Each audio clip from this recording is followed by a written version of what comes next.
Hi, I'm Deborah Bramer. I am the director and owner of Portrait Society Gallery in Milwaukee, and I'm also the curator of Sculpture Milwaukee's discussion series. So right now I am here with this magnificent Roxy Paine sculpture called Cleft. It arrived last year in 2019, and we were lucky enough to be able to hold on to it for another year. Roxy Paine is a New York-based artist, and he is best known for this series of the metal trees that he does. This happens to be the last one he has done, and he has stated that this is the end of the series, which he started in 1999. When it arrived last year, it came in 304 pieces, and it had to be welded together, and then there had to be a very deep hole dug and filled with concrete and rebar to support the sculpture. It took 5 people 6 days to complete the installation. When you look at the piece, you can kind of see that it is like this, that there's a cleft between the branches. And that is how trees are trimmed to accommodate power lines. So Roxy Paine is really talking about the intimate dance of humanity and nature and industry.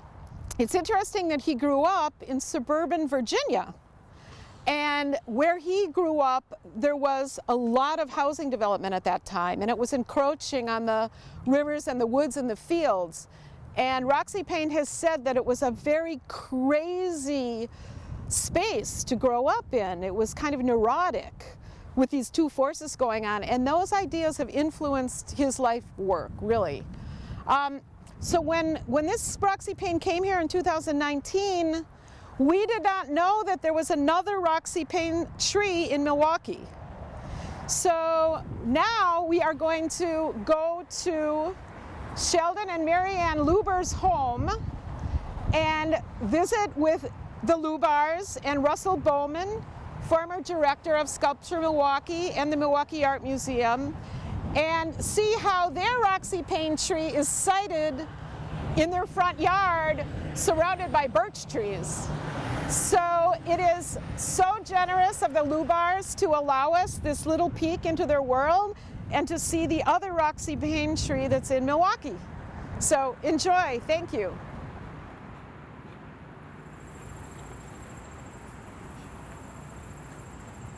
I'm Russell Bowman. I'm the former director of the Milwaukee Art Museum and the art advisor for Sculpture Milwaukee for the last 4 years. And I'm very happy to be here with my longtime friends, Marianne and Sheldon Lubar. Both are well known in the Milwaukee community, as Shell has been the president of the Board of Regents for the UW system. And there's now the Lubar School of Business at UWM, and he's been president of the Milwaukee Art Museum twice. And that's only a few of the things that he's done. Marianne has been very involved, particularly with the arts, with Florentine Opera, the Public Library, the Film Festival, the Jewish Museum, and Milwaukee Art Museum for a long time, which is, of course, how we know each other. So sitting here in front of this incredible sculpture by Roxy Paine, which is a kind of sculpture that most people don't have in their front yard. When did you first see Paine, and how did you know that you wanted to have a piece here? Well, speaking for myself, I had never heard of Roxy Paine. Right. But we were on what was called a YPO, the Young Presidents Club. A university was being held in Seattle, Washington. And we were with a group of people that were taking a tour of the suburban area of Seattle, which is quite lovely, gorgeous trees and water view. And we came to a home that we were visiting, and there in front was this stainless steel tree. And we were both fascinated by it, and we asked questions and so forth, and who did this and how. And then Marianne and I, talked about it, and on the way home, flying home, we talked about it even more. And when we got home, Marianne searched out who Roxy Paine's agent was, what gallery was representing him. And he was represented by a gallery in New York, very fine gentleman. And we talked to him. Marianne does most of the talking on these subjects. And he told us they were all sold. How many of them, Mary, were there? 13? Something like that.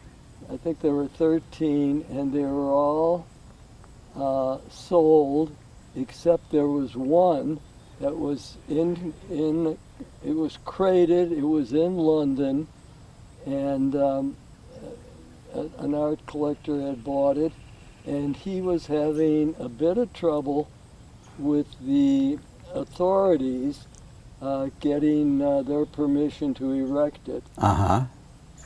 And he wasn't making too much progress, and apparently when he was presented with the opportunity to sell it, we bought it and had it shipped to New York, and Roxy Paine and his assistant got in a truck and they drove it out here.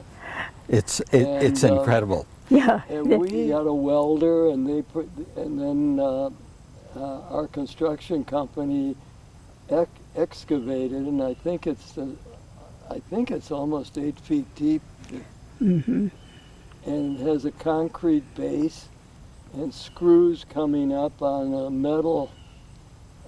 a big piece of metal that is embedded in the concrete, and it is grounded by a probably 4-inch diameter copper wire.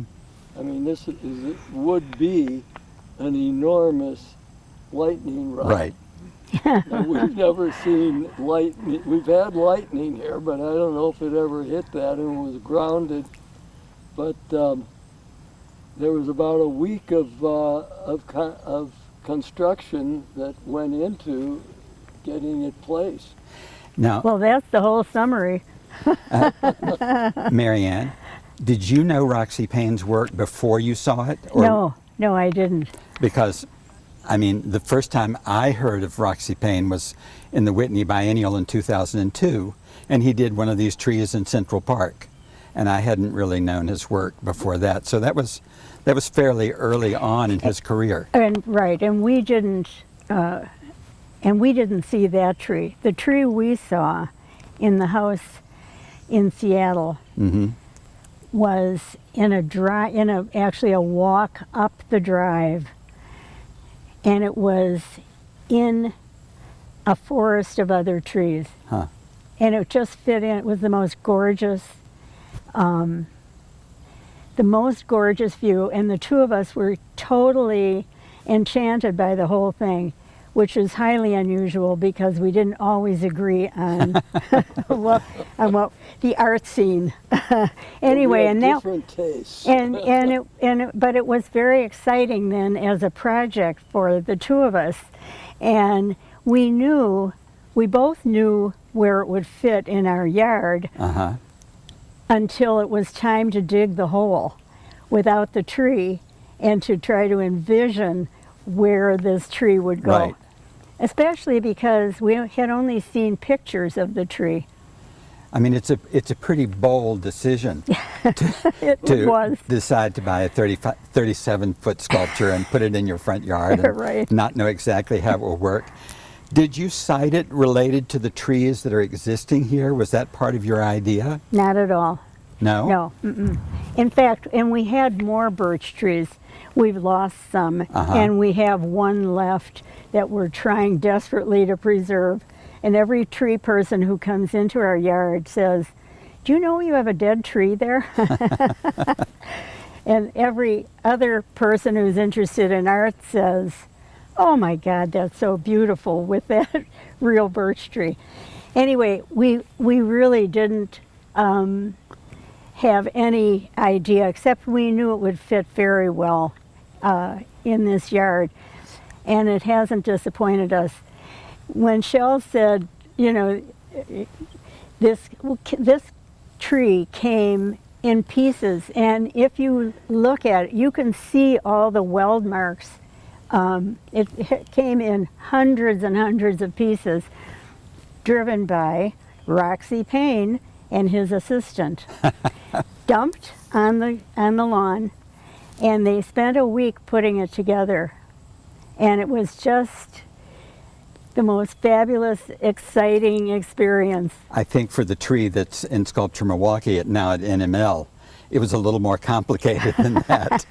One of the things that interests me particularly about it is, though, that it's clear if you look at it carefully, first you think, oh man, you know, that really is a tree. Then you look at it carefully and you say, but wait, it's put together with pieces of pipe practically that don't quite all fit together perfectly. I mean, it has this combination of the natural and almost the industrial that's surprising when you think about it. Yes, absolutely. But all those little branches that are coming off, I mean, it's a true piece of art. I was doing a little reading about him, of course, and he thinks of the trees, although he doesn't think of them as trees per se, because they are this industrial thing also. Right. He thinks of them as having their own personality. Uh-huh. And I know about the trees that are sort of coming together, and of course the one on the Met, it was called Maelstrom. It was like a lot of wrecked trees almost, and it's just interesting to see how it has evolved, and each one is different. Yes. Same idea, but each one is different. He calls the trees part of the dendroid series. Oh, what does that mean? Dendroid means a branching system, like a tree. Oh. Or it can be in the body a circulatory system. Oh. Or it can be systems of communication. And he's interested in his whole art, in my estimation, and I'm not, is about systems and how they work. Mm-hmm. Because there are the trees that are about natural systems. There are, did you know that he made machines for making art? Yes. There are machines that pump out paint and make paintings and make little sculptures, and so it's, and I've then seen paintings like that. and there's a recent series that's called Dioramas, and it's about, they're taken from photographs, they're about control rooms and boardrooms and systems of social and communication and various other kinds of systems. So yeah, I'd love to see those. it's interesting as a whole career. Yes. He did a lot of tabletops. I visited his studio in Brooklyn, which was so much fun, and where he told me that his name is not his real name, but that's how he Roxy Paine, and he wouldn't tell me his real name. You probably know it. I don't know. Anyway, and he was doing the tabletops of various mushrooms, and I'm assuming those are psychedelic. They are. Not having experienced that yet. And yeah, I mean, I think he was interested again in how those grew, and then how they were used for other things that were sometimes surprising. Yes. You know, Russell, that's interesting. I didn't realize that he had this industrial direction. Yeah, I mean, I think you'd be very interested in that, because he would be, I mean, you're interested in systems of business and management and finance and so forth. He would be interested in those same systems. Have you seen the one downtown at NML, the one that's as part of Sculpture Milwaukee? Fabulous. How do you see it being different there than this tree here? I mean, does the setting make them work differently? I think the setting is down there is perfect for that tree. I don't think it would be perfect for this tree. Because this, well, of course, I think this tree has more personality. And I think there's a lyricism to this that I just find very compelling. It's not, it's much less industrial. Yeah, the tree downtown is called cleft, and it's really sort of cut through in the middle. Oh, right. And that's his response to trees that are manipulated for power lines or to allow for power lines and things of that sort. Sure. So it's very much about that sort of conflict almost between nature and man. Mm-hmm. This one less so. Mm-hmm. I mean, particularly when you see it with the other trees. Yes, yes. I've admired that tree and its location. I mean, the NML building is a dramatic building, and it's beautiful. It's, I think, a perfect setting for a dramatic piece of sculpture like that. Well, their park is both, they have real trees, and then the building behind it is all the materials that the tree is built out of. Yeah. I mean, it couldn't be better in a way. Exactly. Yeah, it really establishes quite a center right Right. in the middle of Milwaukee. So for you, with a feeling for art and interest in art, if you can support an institution or whatever that helps to take that to other people, That's right. that's what you want to do. That is what I want to do. And when you've had a big influence on my life and helping me develop my taste and encouraged me all the way through. So I Well. really appreciate it. And I see now in our changing world that the focus of art, as we call it, and culture is really changing to include everyone who lives in our community.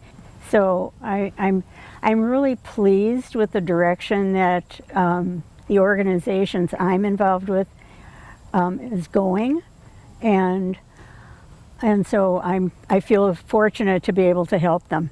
Well, thank you for taking the time to talk today about the tree and beyond. Yeah. Thank you, Russell.